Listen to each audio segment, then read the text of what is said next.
Good day everyone, this is Xerxes M. Budomon. Welcome back to my mini vlog.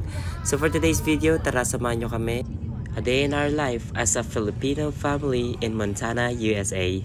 Today is August 25th, 2023. Ngayong araw ngang ito ang schedule naming pagpunta sa Helena, Montana para magpa-biometrics or magpa-fingerprint. Last month nga, pagka-uwi namin galing Pilipinas, pagkadating namin dito sa USA, inasikaso ko kaagad yung pagkuha namin ng Canadian Tourist Visa or Visit Visa na tinatawag nila para makapag-travel kami, makapag-cross kami ng border papuntang Canada. Dahil itong Montana, dito sa Montana ay tatawid ka lang gamit ang iyong sasakyan, Canada ka na kaagad. Kaya isa ding opportunity ito na pwede ninyong i-advantage kung meron kayong non-immigrant visa dito sa USA. Kaya nag-apply kami as family. Yung bunso namin, since US citizen siya, hindi na siya kasama. So, 3 lang kami. Pero sa pagpapabiometrics or fingerprinting, 2 lang kami kasi kaming 2 lang na mag-asawa yung adult. So, yung panganay namin ay hindi na kailangan. Bale, yung dinerive ko ay 3 hours.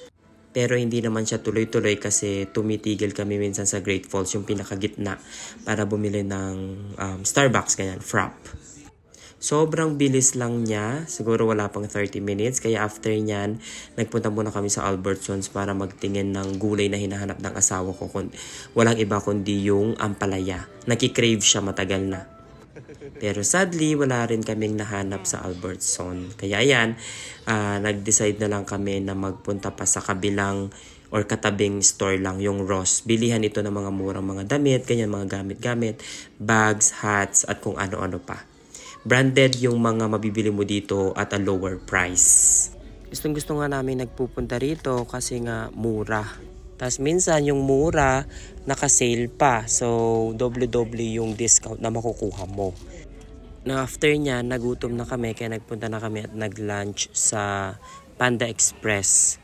Para siyang Chinese restaurant ganyan. Tapos napakasarap din ng mga pagkain nila. Closest na siya sa mga Filipino food na gusto natin. Kaya palagi kami dyan. Turner.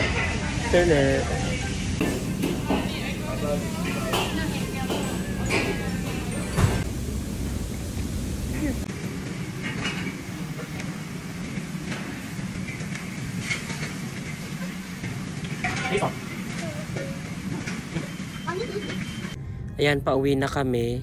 Nag-decide kami na dumaan muna sa Sam's Club. So, ang need ko namang i-drive dito ay 1 and 20 minutes ulit before kami makarating sa Sam's Club. Hindi ka magsasawang magbiyahe papuntang Helena, papunta at pabalik kasi napakaganda ng mga daan at saka ng view na makikita mo sa daan. Ayan, ito yung Sam's Club na sabi ko na dati para siyang SNR sa Pilipinas. Membership store siya. Palagi kami dito kung bultuhan yung binibili namin or maramihan kasi mas mura siya compared sa ibang store.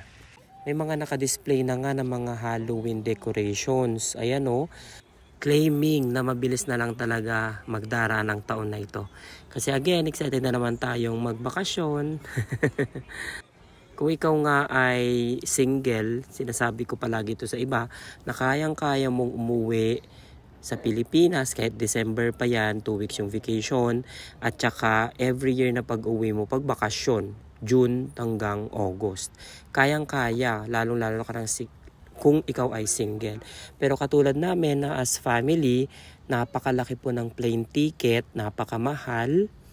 Hindi lang yung plane ticket, kundi yung magiging budget mo pag uwi mo ng Pilipinas. Kaya hindi ko pa alam kung makakauwi kami ulit next year or magtatrabaho muna kami sa summer, mag-iipon muna. Tsaka kakauwi lang naman namin. So siguro yung 1 taon eh hindi mo naman mamimiss ng sobra ng Pilipinas. Dito, ito yung na-miss ko sa Pilipinas, yung maggagas ka at iba yung magre-refill. Diba doon sa atin, nakaupo ka lang sa driver seat. Dito talagang bababa ka kasi ang pag-gas up dito ay self-service. Then, pag uwi namin, may nadaanan kaming deer na nasagasaan. Actually, nakita ko na to noong papunta kami. Pero ngayong pag-uwi, ngayon ko lang napagplanuhang i-video siya. Dito sa amin, madalas akong makakita ng ganyan, mga nasasagasaan. Guys! Hello! Meron kaming nakita. Ayan. Hindi po ako nakasagasan yan, pero excited lang, ay curious lang ako makita. At ipakita sa inyo. Siguro nasagasaan to.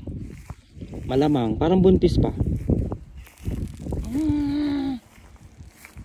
Sayang. Ano kaya? Deer ata to sa antelope. Ayan. Yan yung sasakyan namin.